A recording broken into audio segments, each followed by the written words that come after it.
সম্মানিত ভিউয়ার্স, আসসালামু আলাইকুম। যে যেখান থেকে আমার এই ভিডিওটি দেখছেন সবাইকে জানাই আন্তরিক সালাম, অভিনন্দন। তো আজকে 10টি রোগের চিকিৎসা নিয়ে কথা বলবো, কারণ আজকে আমরা যে 10টি রোগ সিলেকশন করেছি সবগুলোই অতীব গুরুত্বপূর্ণ।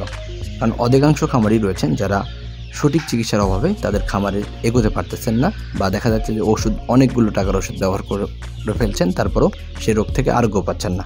কিন্তু আমরা আজকে যে 10টি রোগ সিলেকশন করেছি, আমরা আশাবাদী যে এই 10টি রোগের মধ্যে সবচাইতে কঠিন যে রোগগুলো রয়েছে বা কমন যে রোগগুলো রয়েছে সেই রোগগুলো আমরা সিলেকশন করেছি।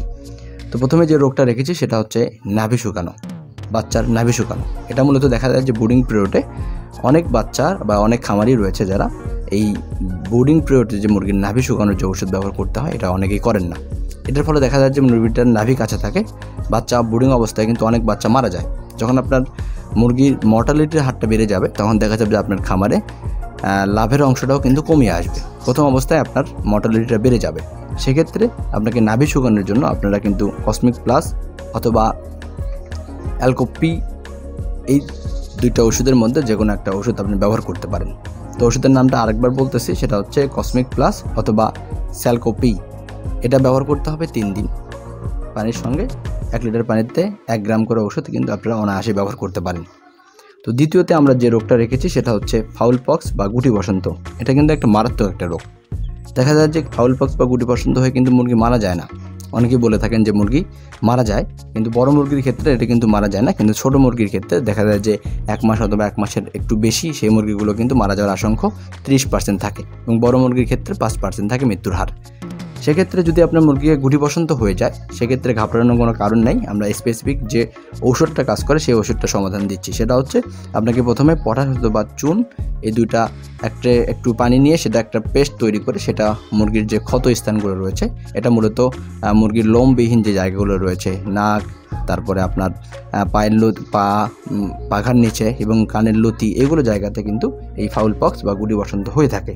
সেক্ষেত্রে আপনারা প্রথমে একটু পটাশ অথবা প্রথমে স্যাভলন অথবা ডিটলের পানি দিয়ে আপনাদের ক্ষত স্থানগুলো হালকা মুছে দিবেন। তারপরে চুন আর পটাশের প্রলেপ দিয়ে আপনারা সেখানে প্রলেপ দিয়ে দিবেন।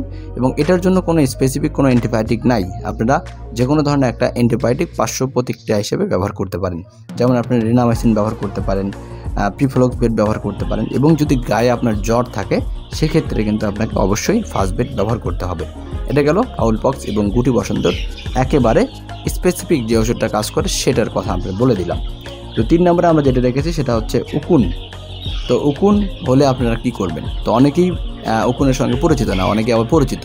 এর কারণটা হচ্ছে যারা গ্রাম থেকে মুরগি সংগ্রহ করে বা যারা চড়াই ঘরের মধ্যে বা কুচা দিয়ে মুরগি বসায় থাকেন তাদের ক্ষেত্রে কিন্তু এই উকুনটা একটা কমন একটা রোগ। দেখা যায় যে উকুনের জ্বালায় বা শুলশুলের জ্বালায় মুরগিটার বডি ওয়েট কমে যায়, এবং এটার থেকে যদি মুরগিটার আপনার দেখা যাচ্ছে যে আপনি মুরগিটাকে দেখতে গেছেন বা মুরগির খাঁচাটাকে একটু হাত দিয়ে ধরে রাখছেন, সেখান থেকে কিন্তু আপনি যদি একটু ঘরে আসেন সেই বিছানায় চলে আসবে। এবং যদি আপনি একটু ওই হাতটা যদি আপনার শরীরের সঙ্গে কাপড়ের সঙ্গে লেগে থাকে সেক্ষেত্রেও কিন্তু আপনাকে অনেক ধরনের চুলকানির মতো একটা শুলে কানের ভেতর ঢুকে যায়। এই ধরনের সমস্যা কিন্তু অনেকেই ফেস করে থাকেন। এটার জন্য পারফেক্ট সলিউশন হচ্ছে আপনারা উকুন হলে অ্যারোসল বা পিঁপড়া মারার যে ওষুধটা রয়েছে সেটা আপনারা ব্যবহার করতে পারেন। তো এখন এটা ব্যবহার করবেন কিভাবে? অ্যারোসলটা ব্যবহার করবেন, দেখা যাবে যে এটাতে গা ধুয়ে দেওয়া যাবে, কিন্তু আমি গা ধোয়ার পক্ষে নাই। আমি হচ্ছে অ্যারোসলটা ভালোভাবে মুরগির শরীরে ছিটাই দিবেন। ইভেন দেখা যাবে যে এমনভাবে সাবধানতার সঙ্গে ছিটাই দিবেন যাতে মুরগির মুখের মধ্যে বা চোখের মধ্যে যেন অ্যারোসল অথবা পিঁপড়ে মারা ওষুধ যেন না যায় বা খেয়ে না ফেলে, এটা আপনারা খেয়াল রাখবেন। এতে করে দেখা যাবে যে মুরগির উকুন একেবারে নির্মূল করা সম্ভব। তারপরে 4 নম্বরে যে আমরা রোগটা রেখেছি সেটা হচ্ছে বাংলাদেশের অথবা খামারিদের জন্য ভয়ঙ্কর একটা রোগ বা জাতীয় একটা রোগ, সেটা হচ্ছে রানীক্ষেত। তো অনেকে রানীক্ষেতের কথা শুনেই হতাশার মধ্যে থাকেন বা একটা অস্থিরতা কাজ করে ভেতরে যে আমার মুরগিগুলোকে রানীক্ষেত হয়ে গেলে আমি কিভাবে সেটাকে রিকভার করব। এটা এক সময় ছিল যে রানীক্ষেতটা খুবই বিকট একটা ধারণ করতো, আপনার খামারটাকে ধ্বংস করার জন্য একবারে মেইন দায়ী হয়ে যেত একদম রানীক্ষেত অথবা গাম্বুরা।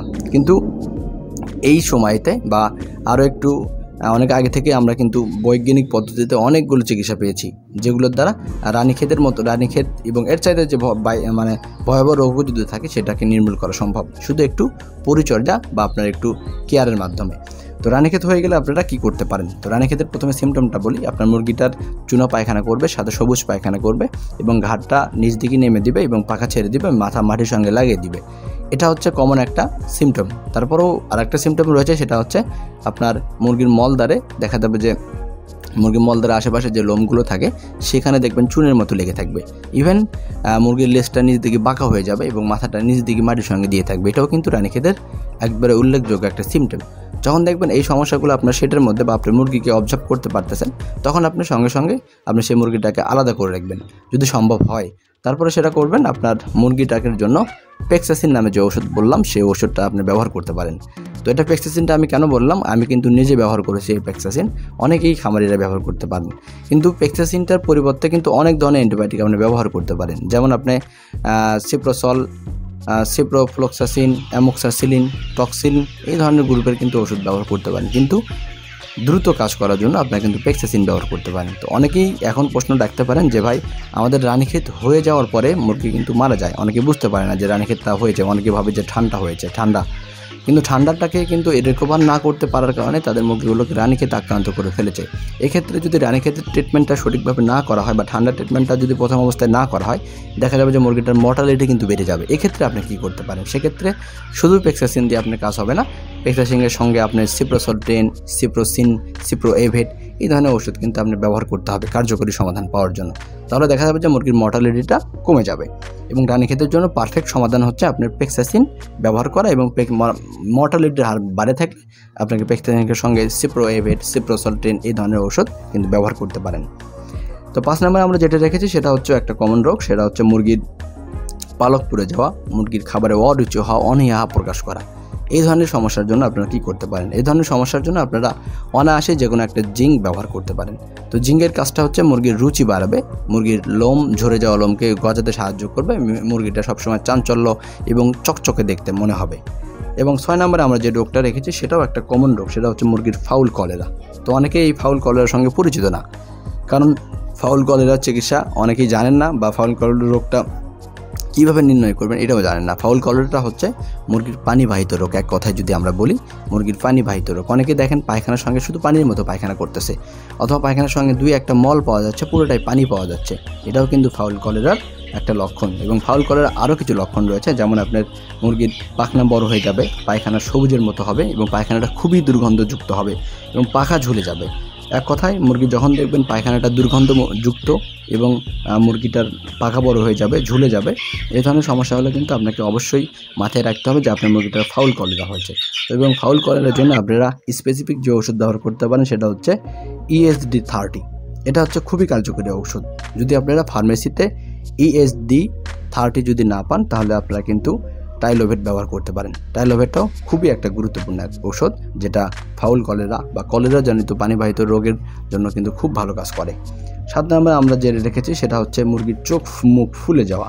আমরা কিন্তু ক্রমশই দেখি আমাদের খামারের মুরগিগুলো চোখ বন্ধ করে থাকে, চোখ ফুলে যায়, চোখে পানি জমে থাকে। এটার জন্য আপনারা কী ধরনের মেডিসিন ব্যবহার করতে পারেন? তো চোখ ফুলে যাওয়া বা চোখে পানি জমে থাকা বা চোখ বন্ধ করে থাকার জন্য আপনারা কিন্তু সিপোটেক্স ভেট নামে যে ড্রপটা রয়েছে সেটা আপনারা ব্যবহার করতে পারেন। এই ড্রপটা কিন্তু খুবই কার্যকরী একটা সমাধান দেয় আপনার মুরগির চোখ বন্ধ করে থাকা, চোখের মধ্যে পানি জমা এবং চোখ ফুলে যাওয়া।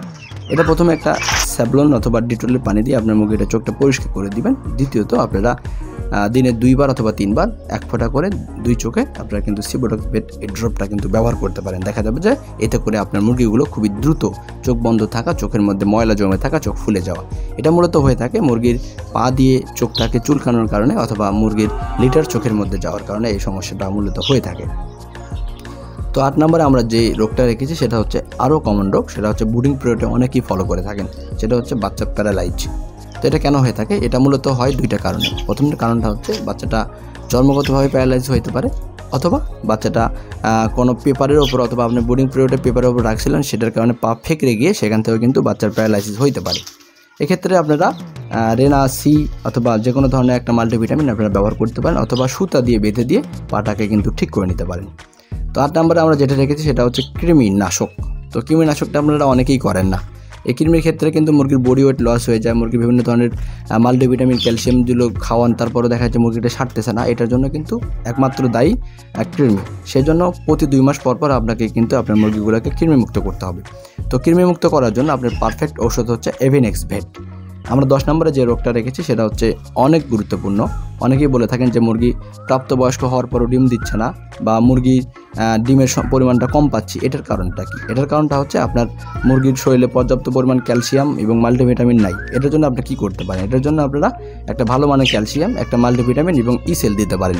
এতে করে কিন্তু দেখা যাবে যে আপনার মুরগিগুলো ক্রমশই ডিমের পরিমাণটা বেড়ে যাবে। তাহলে কিন্তু আজকে আমরা 10টা মুরগির চিকিৎসা নিয়ে কথা বললাম। এই 10টা চিকিৎসা যদি আপনার ভালো লেগে থাকে অবশ্যই কমেন্ট করবেন এবং এরকম আরও নতুন নতুন ভিডিও পেতে অবশ্যই চ্যানেলটি সাবস্ক্রাইব করবেন। সবাই ভালো থাকবেন, সুস্থ থাকবেন। ধন্যবাদ সবাই।